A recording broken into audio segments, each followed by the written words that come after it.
become, how many days will 10 men take to complete a job which 15 men complete in 20 days? கவனிங்க, men days. So 15 men can complete a job in 20 days. ஓகேவா?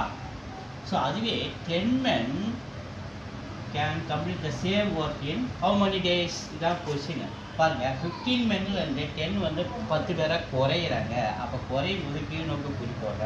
So கண்டிப்பாக ஆட்கள் குறையும் போது நாட்களுடைய எண்ணிக்கை அதிகமாகும். ஆள் குறைய குறைய வேலை அதிகமாக இருக்கிறதுனால நாட்கள் அதிகமாக எடுக்கும். அப்போ அதிகமாகும் நாட்கள் மேல் நோக்கி குறிப்போற. ஸோ ஒரு கீழ் நோக்கி ஒரு மேல் நோக்கி, இது இன்டைரக்ட் வேரியேஷன். இன்டைரக்ட் வேரியேஷன் வரும்போது கவனிங்க, 15/10 சென்டரில் ஒரு பை, இங்கே ஒரு மல்டிப்ளை சிம்பிள். ஸோ 10 டேபிள் அடிக்கிற 1 டைம்ஸ், 10 டேபிள் அடிக்கிற 2 times, 15 × 2 30 days answer. 4 is the answer.